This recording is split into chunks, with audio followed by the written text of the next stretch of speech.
La afirmación rotunda es esta: el Vaticano, o mejor dicho, la estructura de poder eclesiástico que tomó forma en los primeros siglos, no solo ocultó la muerte de María Magdalena, sino que orquestó la desaparición de su autoridad para asegurar su propio control narrativo y jerárquico.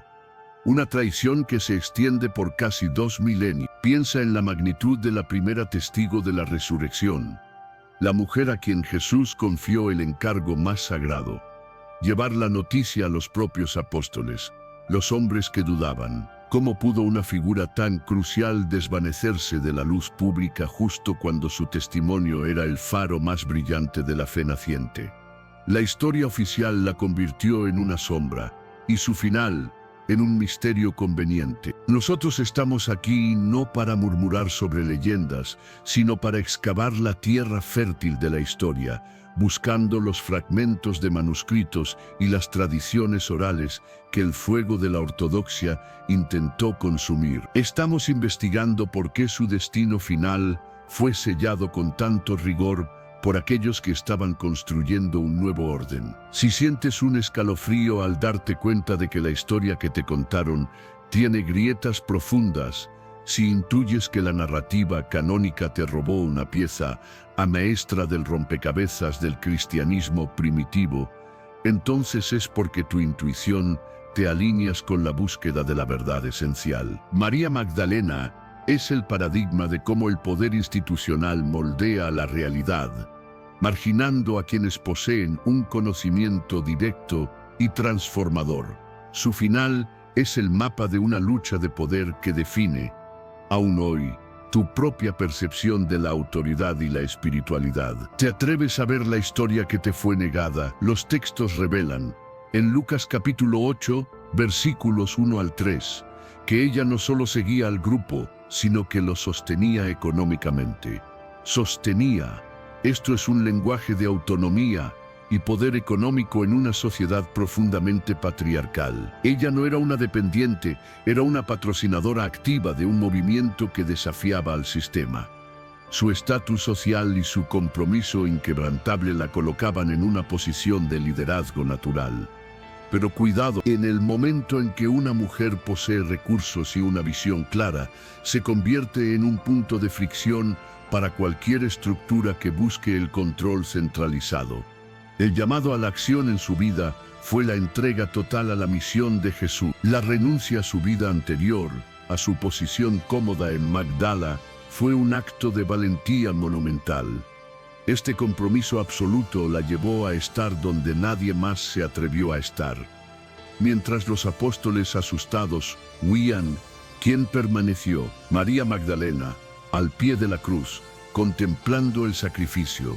Y más importante aún, ¿quién fue la primera en recibir la noticia gozosa?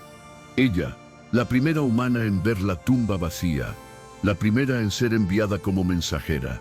Este hecho es la piedra angular teológica. Podemos aceptar que tal primacía fuera simplemente borrada por el azar del tiempo. Es una falacia histórica. En ese momento decisivo, cuando su testimonio debía ser grabado a fuego en la historia, la amenaza se manifestó. La estructura eclesiástica emergente temía el poder del liderazgo femenino. Aquí entra el mentor que no tiene rostro, sino forma de tradición y resistencia. Los textos apócrifos, los que sobrevivieron escondidos en el desierto, como los de Nag Hammadi, susurraban su rol real como líder espiritual, receptora de enseñanzas secretas, mientras el poder institucional buscaba moldear una iglesia basada en la jerarquía masculina, ¿no? ¿Era la muerte de María Magdalena el momento ideal para silenciar esas enseñanzas esotéricas y anular su autoridad? El poder siempre prefiere que la fuente de la verdad se agote biológicamente. El camino hacia el olvido institucional fue gradual y doloroso, marcado por múltiples desafíos. El más cruel fue la reescritura de su identidad. En el año 591, el Papa Gregorio el Grande ejecutó una maniobra teológica que la condenó a una imagen distorsionada por más de 1000 años. Fusionó a María Magdalena con María de Betania y la figura de la pecadora anónima. Piensa en la audacia, la apóstol, la líder, se transformó en el arquetipo de la penitente, alguien que necesita perdón constante y por ende obediencia a la autoridad que se lo otorga.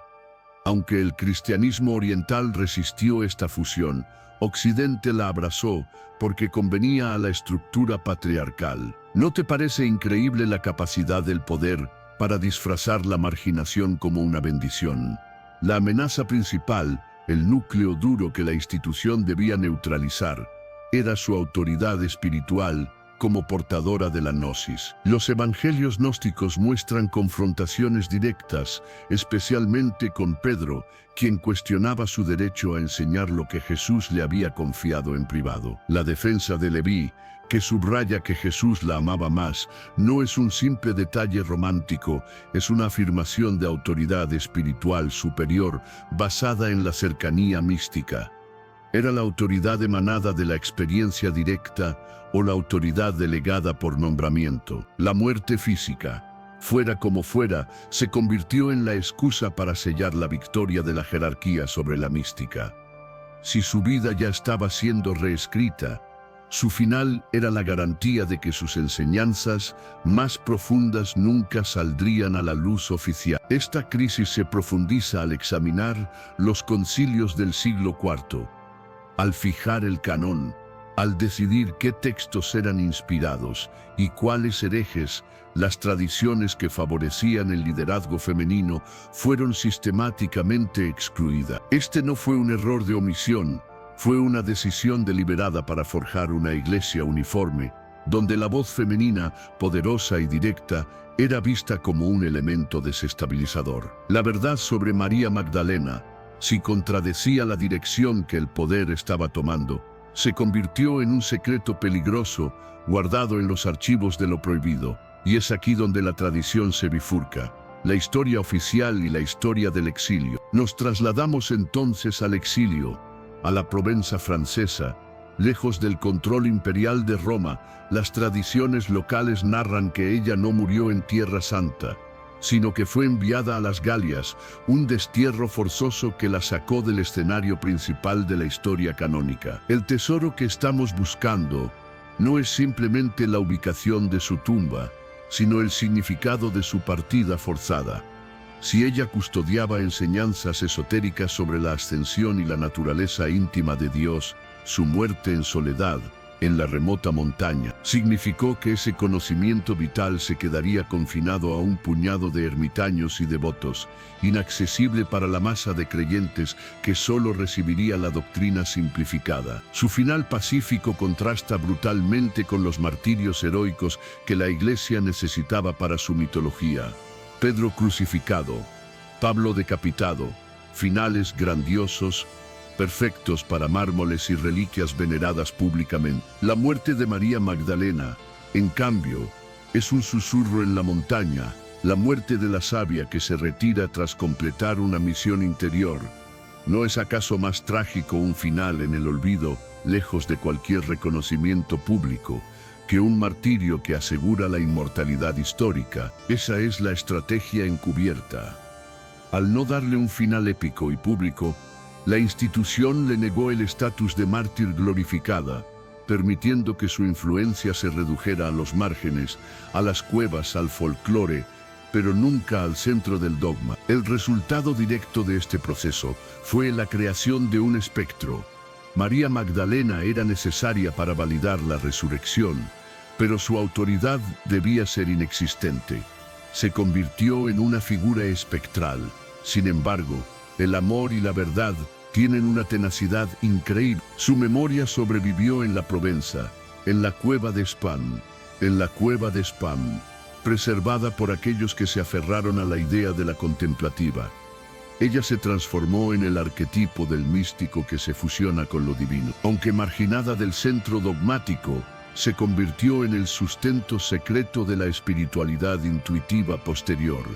Su vida terminó en un silencio autoimpuesto o forzado, pero ese silencio fue más elocuente que cualquier sermón impuesto. Ella es la victoria de la experiencia interior sobre la sanción exterior. Hoy, gracias a la exhumación de los textos gnósticos y a una mirada más honesta sobre la historia eclesiástica, estamos viendo a María Magdalena por lo que fue, una líder carismática y fundamental. Su muerte trágica no fue el fin de su vida, sino el fin forzado de su influencia institucional y la aniquilación de su testimonio completo. Esta recuperación nos obliga a una introspección severa. Si una verdad tan fundamental sobre los orígenes de la fe fue sistemáticamente enterrada, ¿qué verdades sobre tu propio potencial, tus dones y tu camino están siendo silenciadas por las narrativas impuestas en tu vida? Es imperativo que honres a tu propia Magdalena interior, esa parte sabia y excluida. La cueva de Sbom, a casi 1500 metros de altura, se convirtió en el claustro final de la apóstol. Se cuenta que vivió allí casi 30 años, alimentándose de agua pura y contemplación. Esto, más allá de la mística, señala una vida donde la necesidad de validación externa se evaporó. Ella había visto al resucitado. ¿Qué más podía ofrecerle el mundo? Esta vida de retiro extremo no fue un abandono, sino la culminación de un discipulado íntimo. Los líderes institucionales no sabían cómo catalogar a alguien que ya había alcanzado la plenitud sin necesidad de su estructura jerárquica, porque el pueblo común, el que no tenía acceso a los debates de los teólogos de Roma, sentía una conexión visceral con aquella que había sido cercana al Salvador humano. Las crónicas medievales atestiguan que sus sucesores espirituales en la región, como Maximino, la trataban con una deferencia que superaba la de un simple discípulo arrepentido. El aislamiento geográfico fue la única barrera que protegió su memoria de la censura romana, allí donde las estructuras de poder eran más ávidas por imponer la uniformidad dogmática. El contraste entre el destino de María y el de los apóstoles mártires es un manual de instrucciones sobre cómo el poder elige a sus héroes. Pedro y Pablo, con sus finales sangrientos en capitales imperiales, proporcionaron el drama necesario para construir iglesias monumentales. La muerte de María, en cambio, es un final contemplativo y discreto. El poder institucional no puede construir un relato potente sobre la paz interior, lograda en el retiro. Necesita sangre y espectáculo para justificar su autoridad. Su muerte silenciosa es la negación de la narrativa heroica que el sistema requería. Ella fue borrada porque su final no servía al propósito de la propaganda eclesiástica triunfante. El drama de las reliquias en el siglo XIII es fascinante. Cuando en el año 1279 se descubren sus restos en la Basílica de San Máximo, bajo la supervisión de figuras influyentes como Carlos de Salerno, se desata una fiebre de peregrinación. Pero debemos preguntar, ¿fue esto un acto de fe o una maniobra para contrarrestar otras reclamaciones, como la de Bezelay, y establecer a Provenza como el centro indiscutible del culto a la Magdalena? En la Edad Media, la santidad de un lugar se medía por la posesión de un resto físico. Este descubrimiento, independientemente de su autenticidad científica, sirvió para reactivar una veneración que el tiempo y la doctrina oficial habían intentado atenuar. Este fenómeno de las reliquias es el reflejo de la lucha constante entre la memoria institucional y la memoria del pueblo.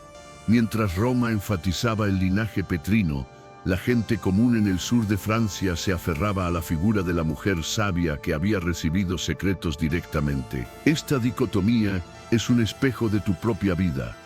¿Aceptas la historia que te cuentan los que tienen el micrófono o valoras la verdad que resuena íntimamente en ti? La supervivencia de María Magdalena está en la terquedad del pueblo que se niega a soltar el ancla de la experiencia directa, aunque no sea validada por los grandes textos oficiales.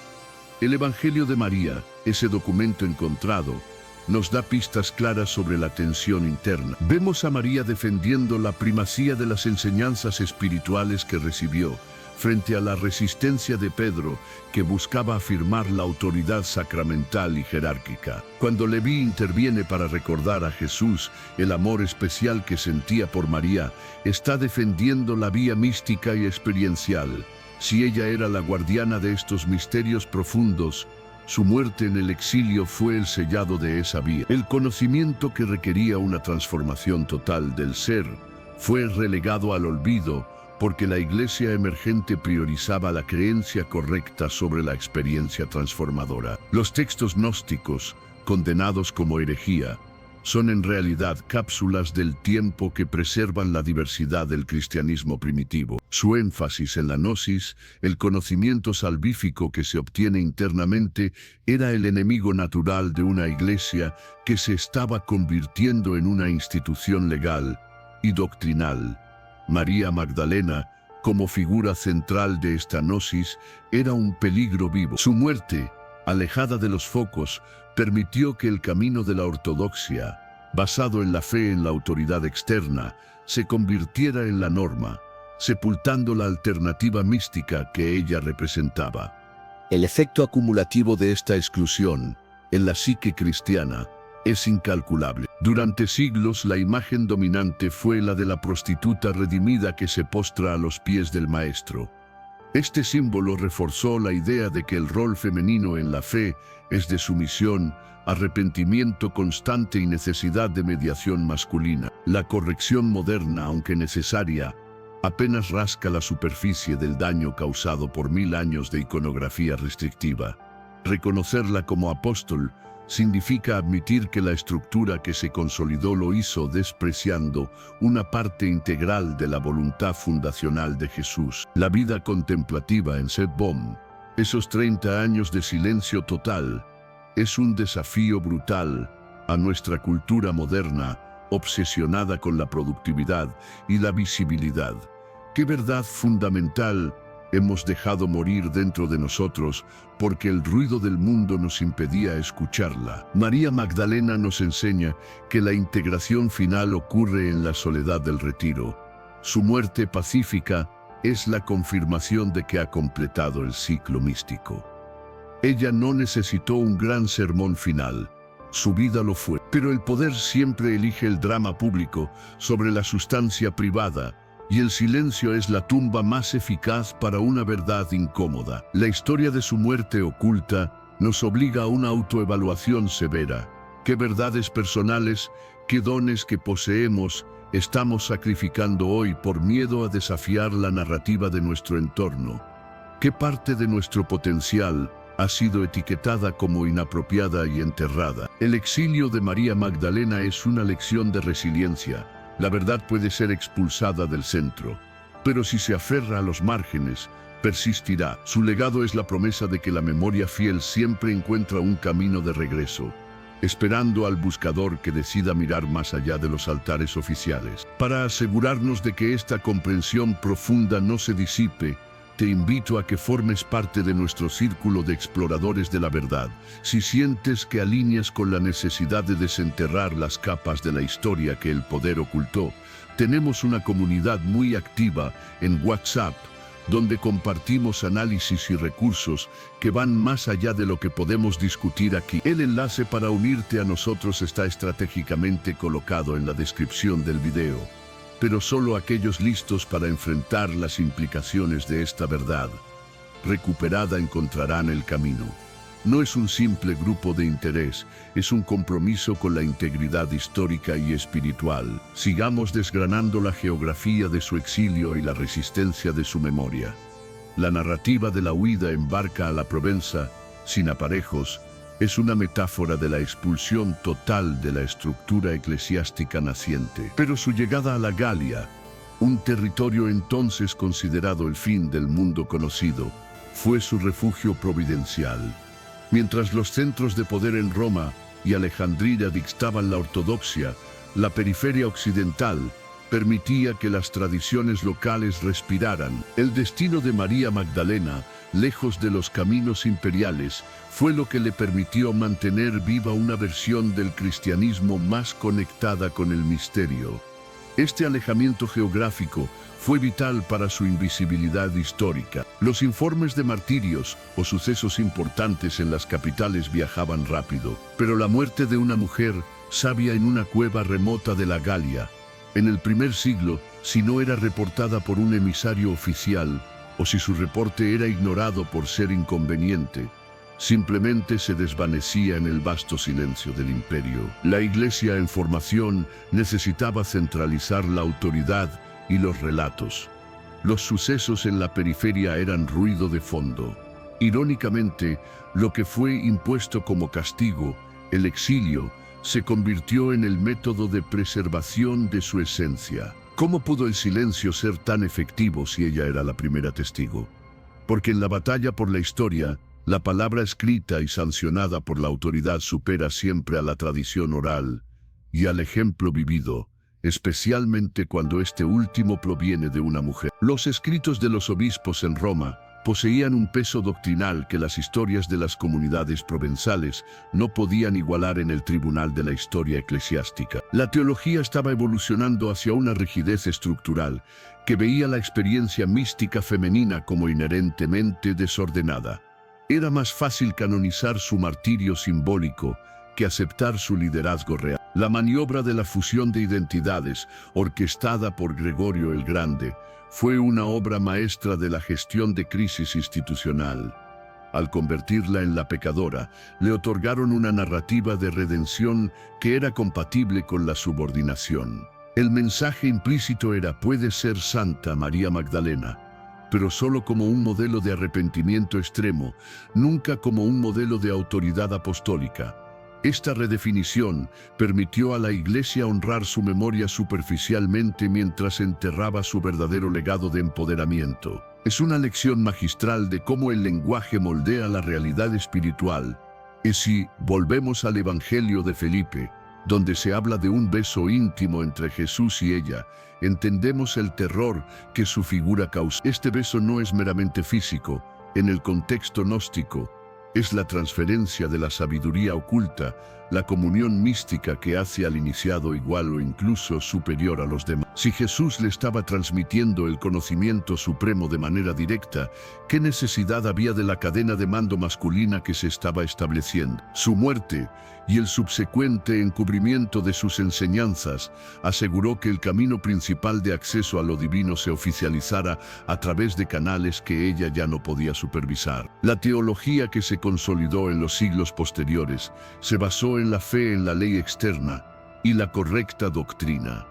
La vía que María Magdalena representaba, aquella basada en la gnosis, en el conocimiento interno, se convirtió en el enemigo a combatir. Su exilio y muerte fueron el cierre de una era donde el cristianismo pudo haber sido fundamentalmente más diverso, más experiencial y menos jerárquico. Perdimos un modelo de feminidad espiritual empoderada desde el inicio, un modelo que podría haber equilibrado la balanza del poder dentro de la Iglesia. ¿Qué aspectos de nuestra identidad o nuestro talento hemos reprimido porque el entorno, la familia o la sociedad nos dijeron que no encajaban en el molde esperado? Si la figura más cercana al Cristo resucitado tuvo que ser exiliada para que una estructura de poder se consolidara, ¿cuánto más fácil es para las estructuras modernas silenciar nuestras propias voces auténticas? Su historia es un llamado a la valentía para mantener viva la verdad que hemos recibido, incluso cuando el mundo exige que la guardemos en una cueva. En la Edad Media, el culto a María Magdalena en el sur de Francia actuó como un contrapeso no oficial al poder central de Roma. Los peregrinos que ascendían a Sebom no buscaban la aprobación de un obispo, buscaban la bendición de la testigo primera. Las reliquias encontradas, aunque envueltas en el clima de la época, sirvieron para dar un anclaje físico a una fe que se sentía amenazada por la abstracción doctrinal. La fe popular, resistente y práctica, preservó lo que la alta teología había intentado archivar. Es la gente común la que a menudo mantiene encendida la llama de la sabiduría. La figura de Sara la Negra, asociada al grupo que llegó a Provenza, añade una capa de complejidad étnica y social a este exilio. Este grupo diverso, obligado a empezar de nuevo en tierras extranjeras, demuestra que el ministerio original de Jesús no era homogéneo ni exclusivo de un solo estrato social o geográfico. El destino de María Magdalena es el destino de un pequeño remanente que tuvo que reconstruir la experiencia de la fe en condiciones adversas, lejos del aplauso y el reconocimiento. Su liderazgo se manifestó en la supervivencia comunitaria, no en la proclamación triunfal. El valor de la resistencia se hizo patente durante la Revolución Francesa. Cuando la basílica fue profanada y las reliquias dispersadas, los habitantes locales arriesgaron todo para esconder esos restos, demostrando que, para ellos, esos huesos no eran meros huesos, eran el símbolo tangible de su conexión ininterrumpida con el origen de la fe. Si el valor se hubiera limitado a la penitencia, el riesgo no habría sido tan extremo. Fue el valor de la testigo, de la apóstol, lo que motivó esa protección desesperada. Si regresamos al Evangelio de Tomás, donde las enseñanzas de Jesús son aforismos directos sobre el reino interior, entendemos la amenaza. María Magdalena era la receptora preferida de este tipo de conocimiento, que requiere una introspección profunda. La Iglesia posterior, al priorizar la obediencia al dogma, tuvo que desestimar estas enseñanzas como peligrosas o ilusorias. La muerte de María en el exilio fue el momento en que la vía mística y experiencial perdió su principal defensora, cediendo terreno a la vía institucional y jerárquica que dominaría Occidente. ¿Qué tipo de cristianismo podríamos tener hoy si el conocimiento que María Magdalena custodiaba hubiera sido integrado y enseñado abiertamente? Quizás una fe más enfocada en la alquimia interna del ser humano, menos propensa a la división dogmática y más centrada en la transformación personal. Ella encarna el potencial espiritual perdido, la riqueza que se sacrifica en el altar de la uniformidad y la conveniencia política del poder establecido. Su silencio no fue una casualidad, fue un acto necesario para la consolidación de una estructura que no estaba preparada para su sabiduría. Esta profunda lección sobre la supresión y la posterior recuperación nos impacta directamente en el año 2025. En nuestra era de saturación informativa y desconfianza en las instituciones, la historia de la testigo silenciada que resurge es la historia de la autenticidad que triunfa sobre la fachada. Reconocer su voz es un acto de justicia, no solo para ella, sino para todas las voces contemporáneas que son silenciadas por el consenso. Ella nos enseña que el discipulado requiere la valentía de permanecer firme y a la vez la sabiduría de saber cuándo retirarse al silencio para proteger la semilla de la verdad. La tardía corrección del año 2016, reconociéndola como apóstol de los apóstoles, es un triunfo, pero también una admisión de su marginación milenaria. ¿Por qué tanta demora? Porque aceptar plenamente su rol implica desmantelar la base patriarcal sobre la que se construyó la sucesión apostólica. Si ella era la primera apóstol, ¿cómo se justifica la exclusión sistemática de las mujeres de todos los niveles de autoridad? La respuesta se encuentra en el calvario institucional.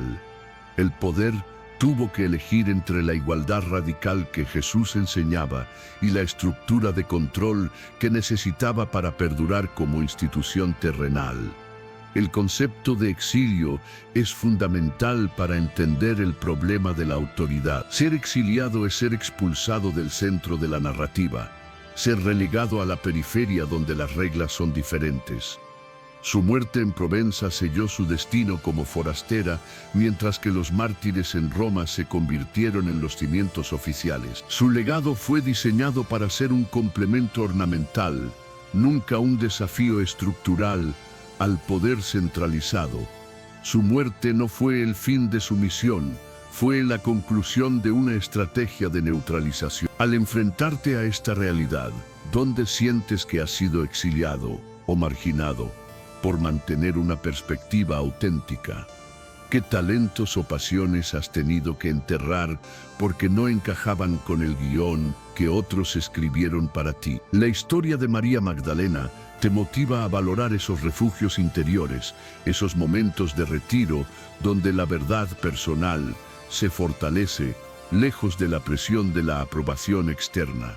Ella transformó su exilio en la más profunda de las meditaciones. Consideremos su final narrativo, una muerte pacífica, después de una vida de comunión íntima con lo divino. Este es un acto de subversión narrativa. El sistema necesitaba sangre para validar el triunfo de la fe. La tradición oculta nos ofreció la paz del conocimiento completo. ¿Qué es más poderoso para tu alma? ¿El reconocimiento público que inspira admiración o la paz interior que resulta de la fidelidad al camino propio? María Magdalena nos fuerza a elegir entre el espectáculo y la sustancia, entre la validación social y la integridad del espíritu. La persistencia de la devoción en San Máximo y en los pueblos de la Provenza, a través de siglos de cambios políticos y religiosos, es la prueba de que la gente anhela la autenticidad. Los peregrinos no iban a buscar documentos canónicos, iban a tocar la memoria de alguien que había conocido el amor y el sufrimiento de una manera íntima e incomparable. Es a través de esta conexión emocional y espiritual, transmitida de corazón a corazón, que la verdad de María Magdalena elude el control de las instituciones y permanece viva. Llevando esto al presente, entender cómo se ocultó su muerte nos da la clave para desmantelar las autolimitaciones en nuestras propias vidas. ¿Qué muerte espiritual o qué error del pasado te han vendido como tu identidad permanente? María Magdalena nos muestra que el verdadero triunfo no es evitar la adversidad o el exilio, sino la capacidad de transformar ese espacio de soledad en un crisol de crecimiento espiritual y sabiduría profunda. Es tu momento de reclamar tu autoridad oculta. Si esta exploración de los archivos silenciados ha sacudido tu fe y te ha impulsado a buscar respuestas más profundas que las ofrecidas por las estructuras establecidas, te insto a que lo manifieste. Deja un comentario poderoso que exprese tu asombro o tu indignación ante esta manipulación histórica. Pregúntate a ti mismo, ¿qué cambio en mi perspectiva ha provocado saber que la figura femenina central después de la Madre de Jesús fue sistemáticamente minimizada por el poder eclesiástico? Tu testimonio en los comentarios es una forma de amplificar la voz de María Magdalena en nuestro tiempo. Hagamos que este conocimiento resuene con fuerza. Para continuar con la expansión de este relato, debemos adentrarnos en las implicaciones del fracaso de la gnosis en el establecimiento de la Iglesia. La disputa entre María y Pedro no fue solo un desacuerdo entre individuos, fue el punto de inflexión entre dos visiones del futuro del cristianismo. Una visión, defendida por María, era un camino de iluminación, donde el conocimiento directo del Salvador, gnosis, otorgaba autoridad. La otra, defendida por Pedro y los que buscaban estructurar la iglesia primitiva, era un camino basado en la fe en la autoridad delegada y el sacramento. El hecho de que la visión de Pedro prevaleciera decisivamente aseguró que el liderazgo se institucionalizara de manera rígidamente jerárquica y por lo tanto excluyente de la sabiduría femenina directa. La muerte de María en el exilio proveyó el silencio necesario para que esta institucionalización se completara sin resistencia significativa de su parte. Si ella hubiera muerto en Jerusalén, rodeada de los apóstoles, su presencia como testigo de la resurrección y su autoridad habrían forzado un equilibrio de poder diferente en la naciente iglesia. Al ser relegada a las afueras de la civilización conocida, su testimonio quedó circunscrito a los márgenes, permitiendo a Roma y a las otras sedes establecer el marco doctrinal, sin tener que negociar constantemente con la autoridad de la primera testigo femenina. Es una lección de estrategia política disfrazada de historia religiosa. Si alguien es tan importante como para ser el foco de enseñanzas secretas y debates acalorados con los líderes oficiales, su ausencia final debe ser estratégicamente manejada por los adversarios. El silencio sobre su muerte es más elocuente que cualquier martirologio. Es la ausencia de un evento esperado, la ausencia de un relato que justificara su importancia en el nuevo orden, lo que grita su ocultamiento. Consideremos la mentalidad del Imperio Romano. El cristianismo, al legalizarse, necesitaba simplificarse, estandarizarse y volverse predecible. La mística femenina, con sus revelaciones personales y su énfasis en la relación directa con lo divino, era inherentemente impredecible y por lo tanto peligrosa para un sistema que buscaba controlar la salvación mediante la ortodoxia. La muerte en la Provenza sirvió como una jubilación forzosa, apartando a la figura más disruptiva del escenario teológico central.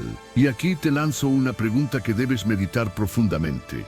¿Qué verdades radicales y transformadoras has aceptado en tu vida, quizás sobre tu propósito, sexualidad o tu potencial, que has tenido que exiliar a tu propia cueva interior para poder funcionar en tu entorno laboral o familiar? María Magdalena nos enseña que la autenticidad a veces requiere un retiro estratégico para proteger la esencia de lo que hemos aprendido. Ella no huyó del mensaje, huyó del sistema que quería corromperlo. El pueblo, en su intuición, entendió que la verdadera recompensa no era la fama terrenal o el martirio público, sino la unión total con el amor divino. Su muerte fue la conclusión lógica de una vida dedicada a la contemplación, un final que los historiadores de la Iglesia, centrados en la expansión y la dominación terrenal, no supieron o no quisieron capitalizar. Prefirieron al mártir que sirve como bandera de guerra, que a la mística que invita a la paz interior. La figura de Sara la Negra, mencionada por algunos como su acompañante o incluso su descendiente espiritual directa en el culto provenzal, añade una capa de inclusión social que el cristianismo jerárquico casi aniquiló. El grupo de mujeres que llegó a Francia era un microcosmos del ministerio diverso de Jesús. Al desvanecerse María Magdalena, también se desvaneció la visibilidad de otras mujeres fuertes y de diferentes orígenes que la acompañaban. Su historia es un recordatorio de que la supresión de una líder clave a menudo conlleva la aniquilación de todo un entorno de apoyo y diversidad. La necesidad de la Iglesia primitiva de presentar un frente unido ante el imperio y ante las herejías internas llevó a sacrificar la diversidad rica y a veces caótica de los primeros años. María Magdalena, con su testimonio directo y su posible conocimiento esotérico, representaba esa diversidad peligrosa. Su muerte, lejos de Roma, fue el acto final de purga que permitió consolidar la autoridad centrada en el sucesor de Pedro, estableciendo un modelo de poder que ha sido cuestionado continuamente por aquellos que buscan una conexión más inmediata con Dios. La verdadera tragedia no es su muerte física, sino la muerte de la posibilidad de un cristianismo donde el liderazgo espiritual femenino hubiera sido natural, donde la gnosis no fuera anatema y donde la experiencia mística fuera tan valorada como la ortodoxia doctrinal. Hoy, en el año 2025, seguimos lidiando con las consecuencias de esa exclusión. Cada vez que una mujer es cuestionada por su autoridad, o cada vez que la espiritualidad intuitiva es descartada como emocional frente al dogma, estamos viendo el eco de esa decisión tomada hace más de 1600 años en torno al destino de María Magdalena. Si te alineas con esta lucha por la historia completa, si sientes que es tu deber honrar a quienes fueron silenciados, te invito a que te unas a nuestro diálogo continuo. La comunidad en WhatsApp, cuyo enlace te espera en la descripción, es un lugar donde no tememos explorar las ramificaciones de estas verdades históricas en nuestra vida cotidiana. No se trata de cambiar tu fe, sino de enriquecerla con la totalidad del relato. Te esperamos para seguir desvelando los secretos que el poder decidió que no debías conocer. De repente, el mundo académico se enfrentó a la prueba irrefutable de que existía un cristianismo vibrante que no se basaba en el canon ni en la obediencia a Roma. Estos textos, con María Magdalena en posiciones de autoridad y sabiduría, revelaron el alcance del borrado histórico. Su muerte, ocurrida antes de que estos textos fueran sellados o destruidos por completo, se vuelve una pieza clave en la cronología de la supresión. Ella desapareció justo antes de que la evidencia de su importancia se volviera demasiado grande para ser contenida. Es crucial entender que el concepto de herejía fue una herramienta de poder. Lo que se llamó herejía era, a menudo, simplemente una tradición comunitaria, que no se alineaba con la visión de la Iglesia que estaba ganando poder político y militar. María Magdalena y sus enseñanzas representaban una forma de cristianismo que no necesitaba un emperador o un obispo central para validar su verdad. Necesitaba solo la experiencia íntima del individuo. Esta autonomía espiritual era el veneno que la jerarquía tenía que eliminar. La veneración de María Magdalena, como la apóstol de los apóstoles, en la Edad Media, aunque utilizada a veces para fines políticos, demostró la resistencia profunda de la memoria popular. Los que peregrinaban a Provenza no estaban siguiendo una directriz de rema, estaban siguiendo una necesidad del alma.